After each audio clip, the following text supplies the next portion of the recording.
I pressed the wrong thing. Hello and welcome to Morning Brew on Labour Social. I'm Graham Hughes. Welcome.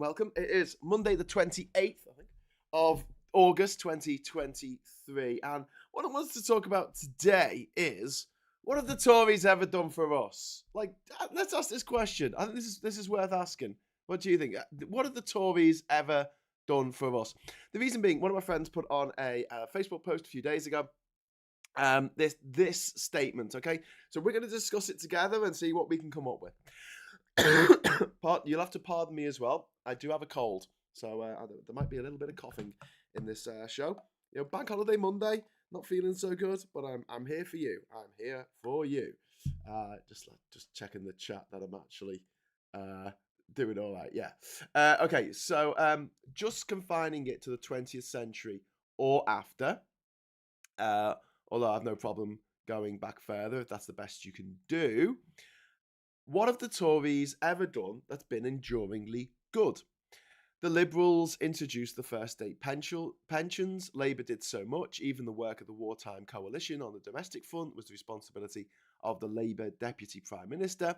Education, the NHS, the Open University, Equal Pay, Race Relations Act, Sex Discrimination Act, and so many social reforms. The Liberals were involved in some of them. One thinks of a young David Steele working with Home Secretary Roy Jenkins, but there are many more. But what good have the Tories ever done for us? Everything Thatcher did in the last 40 years of a widening gap of an ever smaller group of the wealthy and everyone else, just not a great record. Privatisations, electricity, gas, water, trains, buses, all worse. I'm really trying to come up with something at least adequate. So in the Tories in the 1950s built a lot of council houses, but actually local authorities did. They just were built on their watch. He took us into the EEC, which would be a better achievement if his immediate successors hadn't done so much to take us out after Maastricht. And George Osborne accepted and rebranded Labour's minimum wage as a so-called living wage. Cameron's equal marriage law was basically built on civil partnerships, and that was pushed by the Liberals and the Liberal Democrats, and also a lot of Tory politicians voted against it. Nadine Dorries being one of them. Nothing new. I suppose they eventually caved on votes for women back in 1918. But really, what did the Tories ever do for us? So that's the question. That's the question this morning that we are asking on Morning Brew. What have the Tories ever done for us? 5 to the first person says the aqueduct. Only joking. 5 to us because Master Templar has put a £5 super chat into the chat. Thank you very much, Master Templar, for that. I was at the AEW All Wrestling event at Wembley. 81,000 strong wrestling attendance. Behind me, a chant started, F the Tories. Brilliant. So I'm just going to have to clean my glasses. It's not that you're writing naughty things, it's just that they're vaguely. That's still pretty bad. You should never go painting in glasses. Enrich their mates. This is what Marza Jenna Burnside says. Yes, that's all I can think of. They've been really good for enriching their mates and also making awful people feel less awful about themselves. Like making greedy people or racist people, bigoted people, cruel people feel less bad about themselves. Prideful people. I mean, you could go through the 7 deadly sins and basically all of those people who best exemplify those sins have been boosted by the Tories and made to feel not bad about being a racist or being a glutton or being greedy or being just a horrible person in general. And the Tories give people ways out of responsibility. None of this was your responsibility. Your life's not your responsibility. The fact that you aren't in the position that you would like to be in life, or you didn't marry the person that you would have liked to have married, or that you've got health problems or whatever, is all the fault of the EU or immigrants. It's interesting that this party that is the party of wanting people to take responsibility just literally takes no responsibility for its actions, which is funny. Angela says, "Are those your new glasses?" No, I went for an eye test. Last week, and that was 25 quid. So I asked about getting new glasses, and because my prescription is so strong, the cheapest ones I could get with the lenses and everything will end up costing me well over like £100. So I might have to just wait on that for a little bit. It's fine. I can still see. It's not great, but I can still see. But I might need to hold my horses on having swanky new glasses. But who knows? Who knows? My birthday's coming up in February, so yeah. But I just want to relate a little thing to you. I don't know if I mentioned this on Friday, but when I went to the opticians and I was talking to the woman behind the desk, and she asked if I had any glaucoma in my family, and I said, well, no, I don't. My dad's got pretty much everything else, but he hasn't got glaucoma, which is a shame because I could have got a free eye test if he did. And she said to me, "Oh no, you have to be over 40 to have that." And I went, "I like you." Secret to looking youthful when you're 44 is don't be a Tory and possibly be ginger. Mm.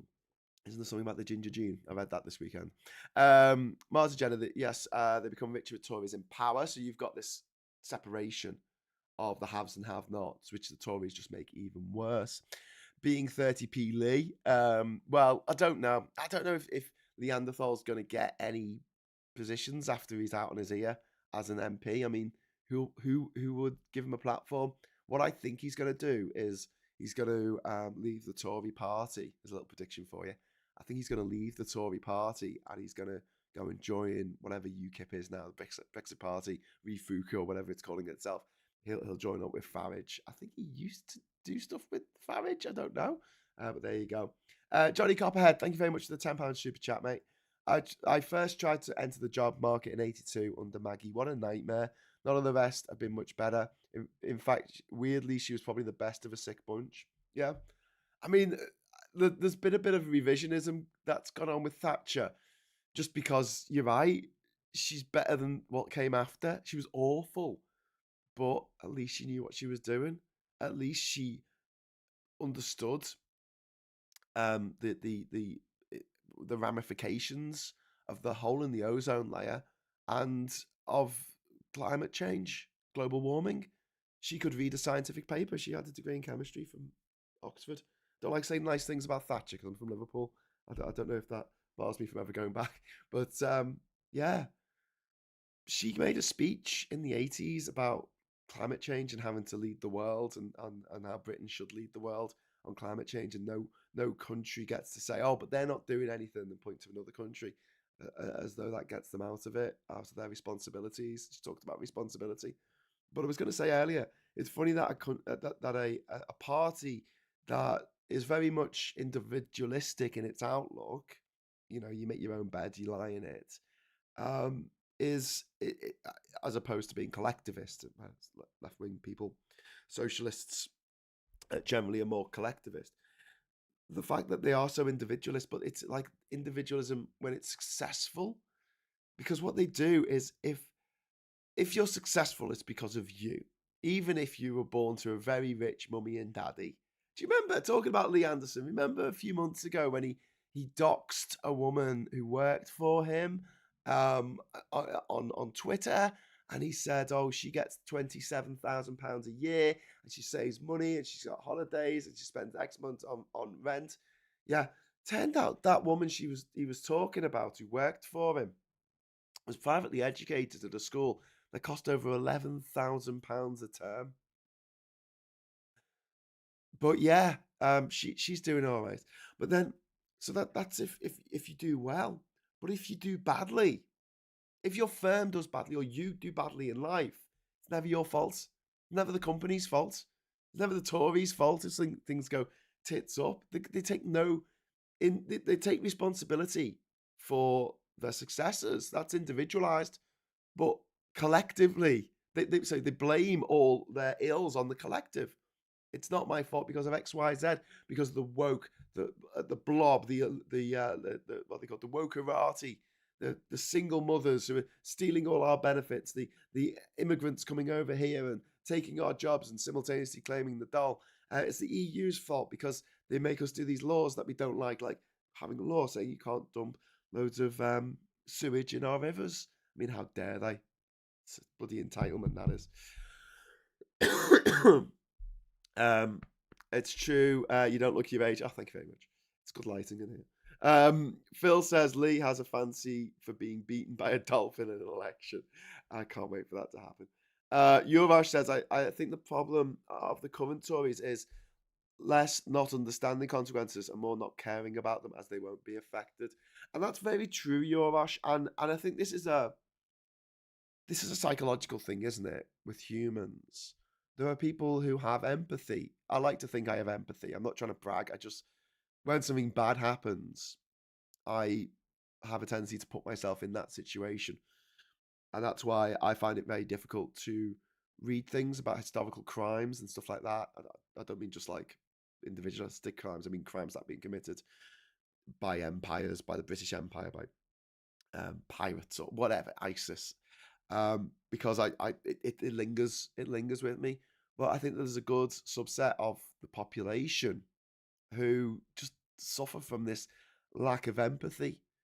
And we were talking the other day about maybe conspiracy theorism should be seen as a mental health problem. Maybe lack of empathy should as well. Because if you don't have any empathy, technically you're a sociopath, aren't you? Is that the way it works? Isn't that the difference between someone who's got a degree in psychology can probably uh, um, sort of explain this better than me. But as far as I'm aware, if you're a sociopath, you have no empathy. Whereas if you're a psychopath, you do have empathy, but you know what you're doing is wrong and you do it anyway, something like that. And you use that ability to understand what other people are feeling to manipulate them. And that's the sign of a psychopath. £10. You sound like you should use some tea and honey. Yeah, do you know what? I made myself a cup of tea to drink while I was doing this, and I should have bloody made one of the little, the honey and lemon sip things with loads of honey in it. That's what I should have done for the show today. I've only got another 17 minutes to struggle through. So just bear with me. But thank you very much for the 10 euro super chat. Yovash, I really appreciate it. Tories grew up in boarding school, not in families. Yeah, don't do that. That's very true. That is very true. This weekend we watched The Parent Trap with the kids, and I've not seen it before. It was the 1998 version, not the 50s version, and it has this very well-to-do. Well, it's Lindsay Lohan. She's a really good actress back in the day, before Hollywood sort of made her awful. But yeah, which I don't think was particularly her fault. But she plays this English girl whose mum is very, very rich, and she lives in this mansion in Belgravia. And she comes home from summer camp, and her mum doesn't pick her up from the airport. Her butler does, and brings her to this mansion, and then her mum's like upstairs. She's not like waiting at the door eagerly to see her daughter. She hasn't seen her for 6 weeks. No, no, no, no. She's literally upstairs, and she comes down and says, "Oh, I'm so glad to see you." And I thought, that's what the world thinks of British people. None of this. The American kid, because she plays two children, and one of them's American, one of them's British. The American kid gets greeted off the plane by her dad and given a big hug. But the one who goes to her mum in the UK, because we're seen as kind of like cold and sociopathic, and we don't give hugs and things to people. Well, don't hug a stranger. That's not very nice. But we don't give hugs to people we do in our families and our friends, and we're just very cold all the time. And everyone, if someone comes in, you just go. That's I don't want our country to be seen like that. And I've had this when I've travelled, when people have said to me, um, just talked about how friendly people are from Liverpool, and how when they've interacted with people from the UK, if they're from the north, generally they're a lot friendlier. And I know it's a gross generalisation, and there's loads of people watching this from the south who are just as friendly as people in the north. But I do find it interesting that I think I was reading something about like the train design in Liverpool for the new trains, and they made the seats face each other, and the same company were making same size carriages with the same bogies and gauges and everything else for another company down south, like East Anglia or somewhere. And on those trains, all the seats faced the same way. They didn't face each other because they didn't want to talk to anyone. They don't look at anyone on their morning commute. Whereas Scousers were like, yeah, we like to have a chat, meet someone new, which is funny. But there you go. Anyway, back to Tories. What have Tories ever done for us? Patrick says, I left school in the early 80s. I can tell you Thatcher's Britain was no fun to be young in. I don't doubt that for a moment. Best understand. Well, I mean, Thatcher did so much bad stuff that we're dealing with now. The reason why there's so much shit in the water, in our rivers, in our when people are swimming, they're getting listeria for Christ's sake, is because of Thatcher. She privatized it all. The reason why people's broadband is so crap is because of Thatcher, because of her ideology. We could have had super fast fiber broadband put in the early 90s, but she said no because she didn't want BT to be a monopoly on it or something. Because at the time um, she was privatizing the phone companies. But the reality is, you've got two cables that come to people's homes now. One was cable TV, which became Virgin, whatever it is now, and BT cables. Can't really put any more cables in than that. Whereas in South Korea, they just did the whole country. The government said, right, let's just make sure the whole country's connected up, and everyone has really fast internet, and that'll be great. And that was back ages ago. But we couldn't do that because of ideology, because Thatcher in 1990, just before she got kicked out because of the poll tax. And the poll tax as well. I mean, that was another issue where people didn't pay it. There were riots in Kent. But the idea that someone living in a giant mansion with 100 rooms in it would pay the same amount of local tax as someone who lived in a one-room bedsit. I mean, come on, come on. Like, how is that fair? It's so regressive. As is Martin. Martin Lewis was interviewed last week, and he was talking about this is the money saving expert guy, and he was talking about how the energy taxes the energy charges that we're paying, or energy bills, fuel bills, are the equivalent of a poll tax, because it doesn't really matter how big your house is, unless it is a mansion. Okay, fair enough, that'd be different. But for most homes, it's the same price, and the standing charge is going up to what, £25 a day? Was it? Was it? No, it can't be that much. It was £25 a week or something. It was just a ridiculous amount, and everyone has to pay that, no matter how big your house is or how much you use the heating. So it is a poll tax. It's a regressive tax, which taxes everyone the same, regardless of income, which is unfair. Thank you very much to David Faulkner for the £78 Hong Kong, $78, sorry, in Hong Kong dollars. Right-wing politics typically justifies a hierarchical society based on natural law. They can't understand the concept. If I put your children first, you'll stand by mine. It's an anathema to them. Yeah, they do like having a hierarchical society. Can I just nip into the papers for a moment? I don't know if this will work. Oh, it hasn't worked. Hang on. It would help if I actually set it up. There you go. You can see them now. So these are tomorrow's papers today, and we've got the Express there. Tory infighting will gift Labour the keys to number 10. I think that's a fake accompli already. Electronic tagging plan to stop migrants fleeing, which is in the Times. Which is, I don't know if any of you saw the story this weekend about they were putting migrant children, unaccompanied children, in holding facilities with child abusers. This is what the Tories are doing. Oh my God! Like, the Mirror leads with the Great British Food Scandal. Half the food in our diet can be led to heart attack and strokes. That doesn't surprise me. I am going to have to blow my nose, so I will turn off the microphone to do this. I'm really sorry. I apologise profusely. Just get me handy Andy out.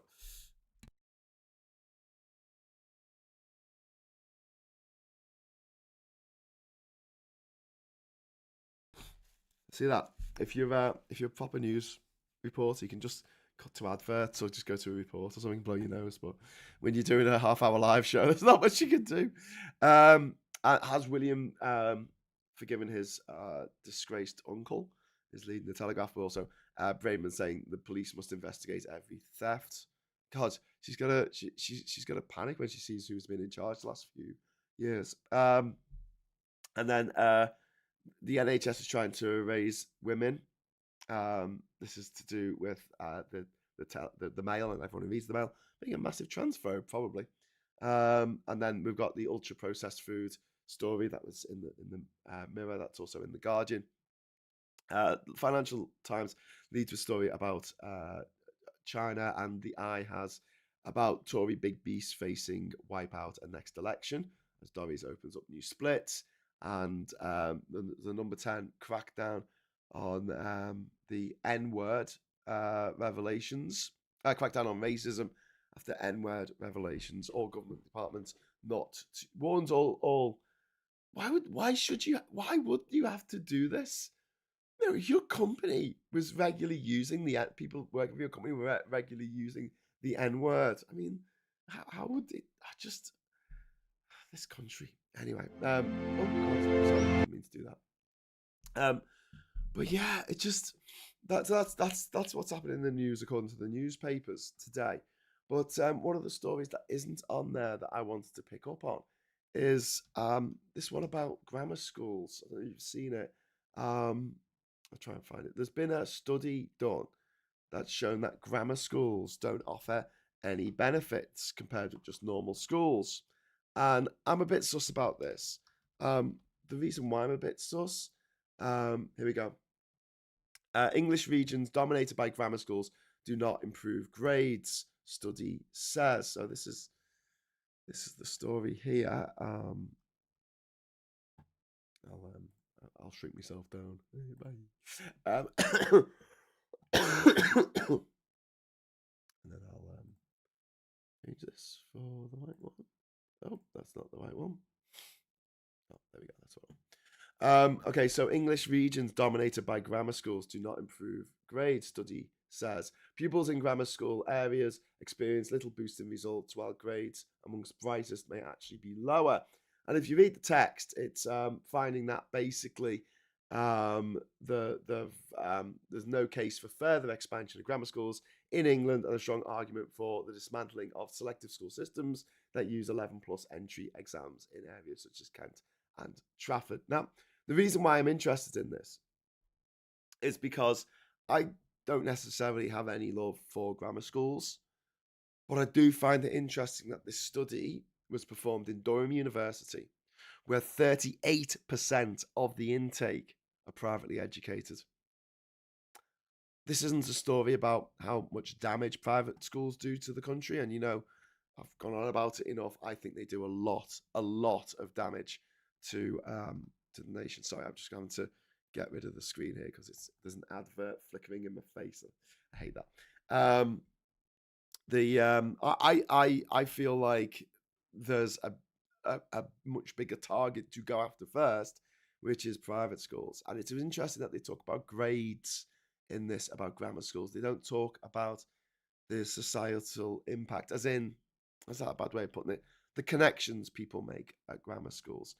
If they make grammar schools better, at the moment, they do self-select towards richer parents. They just do, because richer parents can afford tutors to educate their children to get into these schools and pass the 11 plus. That's why I don't particularly agree with it. And also, I wouldn't have got into a grammar school if I had tried to do an 11 plus, because I don't think I was that bright at 11. I was all right, play some musical instruments, but I don't think I would have passed the 11 plus.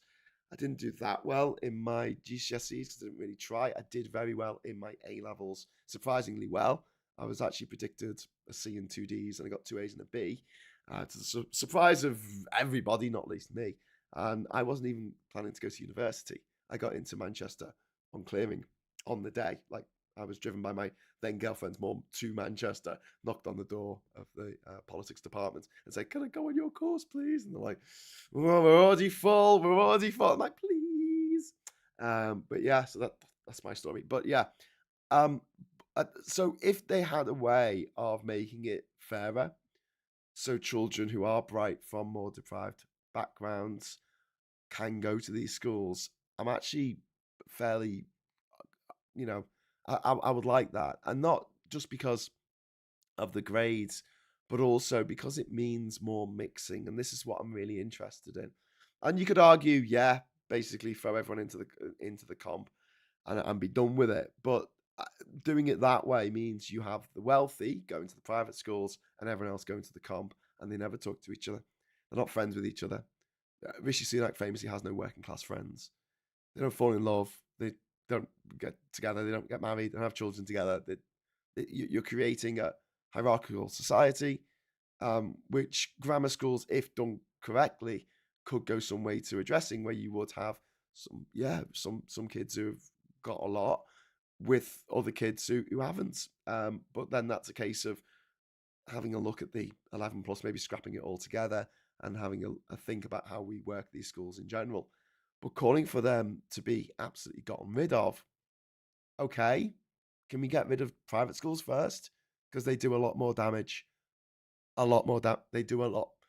They do so much damage to this country. It's off the charts. Private schools is about giving, this is Patrick H, is about giving kids undeserved levels of confidence.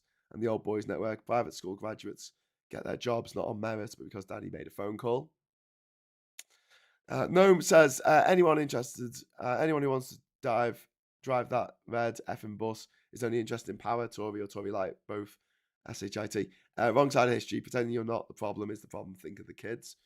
Wes says, national curriculum in the way is used by state schools, can be taught in grammars. It's a two-way street. Yeah, and also, don't forget private schools, going back to private schools, they don't have to follow the national curriculum.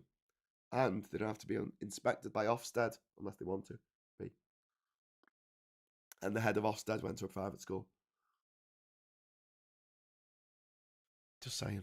Dodgy private companies have been paid over £800 million of taxpayers' money to house homeless people in derelict, damped, mold-ridden homes. Yeah. It's an absolute disgrace. We're not going to go on to housing today. Maybe we'll cover that another day. But I really think that you shouldn't be allowed to get a mortgage on a house that you're not going to live in. That's it. That's the rule. You know what? If you're that rich, you can buy the house right out. But you cannot have someone living in your house that's paying your mortgage for you, working to pay your mortgage. That's not right. That's just, it's morally obscene. And also what's morally obscene is in this country, I think we're one of the only countries in the world that has no fault evictions. So you can just throw your tenants out for whatever reason. Because they don't pay you enough. Or because you can't be bothered fixing the plumbing that they keep complaining about. We need a renters charter. We need a tenants charter. Definitely. Anyway, before I go, back to the Tories. What have the Tories ever done for us? Seriously.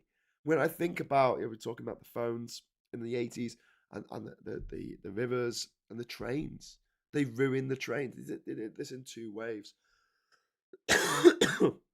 First of all, in the 1960s, the then Transport Minister, Ernest Marples, he was the guy who ripped up over half of the British rail network because they were competition to his roads.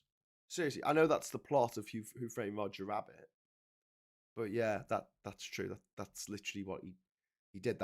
He did that. Who Framed Roger Rabbit, by the way, is the third part of Chinatown and the Two Jakes. Did you know that? Did you know the connection between Who Framed Roger Rabbit and the Jack Nicholson film Chinatown? Yeah, because it was written as a trilogy, and one was about water, one was about electricity, and the other one was about public transport. And the public transport one never got made. The script got rewritten as Who Framed Roger Rabbit because he wants to build a highway through. He wants to build a freeway, sorry, through Toontown. I'm not kidding. Look it up. It's one of the wackiest things out there. But yeah, so they got rid of. Thanks very much to Johnny Cophead there for the £5 super chat. Only get a mortgage for a house you're going to live in. Genius idea. Yeah, I mean, I'm not saying you can't buy another house, but you can't get a mortgage on it. That's it. That's the new rule. Because buy to let is obscene. But thank you very much for the £5 super chat, Johnny. I will put it towards some cough medicine. I guess have some Benylin. But yeah, so going back to the Tories. So what Marples did with Beeching, he brought Beeching in. I think Beeching worked for like ICI or something. He was brought in to look at who was using the trains, whether they were value for money or not. And they cheated. The typical Tory cheats. They went and they monitored how many people were using the trains on Sundays. And they went, oh, no one's using this train station, this village, so we'll get rid of it. We'll save costs by getting rid of it. They thought they'd save costs by getting rid of the Central Main Line. So we used to have the East Coast Main Line, the West Coast Main Line, and the Central Main Line that came up from London to Sheffield and then through the Woodhead tunnels into Manchester, a really useful line that should still be there, but it isn't because they took it away in the 1960s. And then if that wasn't bad enough, they ran down British Rail in the 1980s. They made sure that it was understaffed, underfunded, underperforming, and they got it to a point where people were like, okay, yeah, well, we will allow them to be privatized then. Which was actually the 90s. Actually, I think the trains got privatized, and from that moment on, the cost of train tickets just went through the freaking roof. I remember being told in God, it must have been in the 90s. I was going down to London to go see Pearl Jam. There you go. That's how long ago it was. God, I'm old. And me and my mate went to Live Street Station and went, how much for a ticket to London? And it was like £97. That was in the 90s. £97. So we got the bus, which was like a tenner. It was like £10 to get the National Express. Missed the one on the way back though. I had to spend the night in London. Bloody hell. That was a fun November evening, sleeping on the streets, waiting for the bus to come pick us up so we could go back to school. Never the days. Andrew says, re your new glasses. If you get tax credits or housing benefit, you can apply for HC3 certificates, get you free prescriptions, eye test, and reduced bill for glasses and dental treatment. Thanks, Andrew. Yes, I'm not, unfortunately, on any benefits. But the only benefits I get are the benefits that you give me. But no, I'm not. And also, the amount that you get, it depends on what glasses you want. So if I wanted to get like NHS glasses, they will be like the bottom of a bottle. Like seriously, my eyes would be like this big. So yeah, no, I mean these work. They're a bit knackered. Rachel says, as a trans person, the Tories have terrified me. There you go, job done. Something they succeeded at. Well, yeah, I mean the question was anything that they've done that's been good, and I think Rachel's just answered the question. No, they've done everything they've done has been horrible. From decimating the train lines, so like decimating people's rights, shutting down the mines, which wasn't necessarily a bad thing in itself, but the fact that they did so little to help the communities that for whom the coal mine was the only source of income. I live in an ex-mining village here in Durham, so I mean, it's not the wealthiest area, let me put it that way, and I I just think that the amount of things they've done that have just been absolutely horrible, and the Tories just live by this mantra of, you know, that if they succeed, it's down to the individual, no matter how much society has helped that individual get to where they are. If anything fails, it's the fault of society. Do you know what I mean? They collectivize the losses, don't they? What's the term? They capitalize on the wins, on the profits. They socialize the losses, and it's true. It is how the Tories just view the world, and it's their raison d'être. And in conclusion, if we redid the Monty Python sketch, should do this with like Super Tansky and that. We'll team up. We'll do the what have the Tories ever done for us, and it'd be like silence. So puts the hands up. They made it more horrible for trans people who are already, living quite a difficult life, and they decided to make it worse for them for no reason whatsoever, other than, oh look, a minority of a minority, let's pick on them because they can't fight back. Transphobia is like the worst form of bullying, and it winds me up because I know I've got to go in a minute, and I will. Thinking about like me growing up in the 1980s under clause 28 in school, and the attitude towards gay people with the AIDS epidemic around the world was very similar to what you're seeing now with trans people, particularly to do with toilets, to do this obsession with bathrooms. Don't go in there, there'll be a gay in there, they might bum you. Do you know what I mean? It's like that's what was said in the 1980s, and now we're seeing exactly the same arguments being trotted out about trans people. God, first of all, it winds me up, and I'm not trans, but for people who are trans, just know that there are people who love and support you for for who you are, and we'll win. We'll win because the forces of good always win in the end. It take a while to get there though. Right, so I'm going to go because I need to blow my nose again, which is not something you want to do on camera. One Angry Pagan says, Thatcher also made asking for help socially shameful with whole two generations too. I'm having to get around, stop thinking like that. Yeah, I mean, I think like that. Honestly, I could probably have claimed a lot in benefits over the years. I've always been self-employed, so my income has always been erratic. I've never had like a consistent income each week for over 22 years now. And yeah, I could have gone down the job centre and gone, can I get some money for a few weeks? Or, can I have some money to help with my rent or whatever? And I haven't done that, since, God, at least 15 years. I got some rental assistance when I was in Liverpool back in the early 2000s when Labour were in power.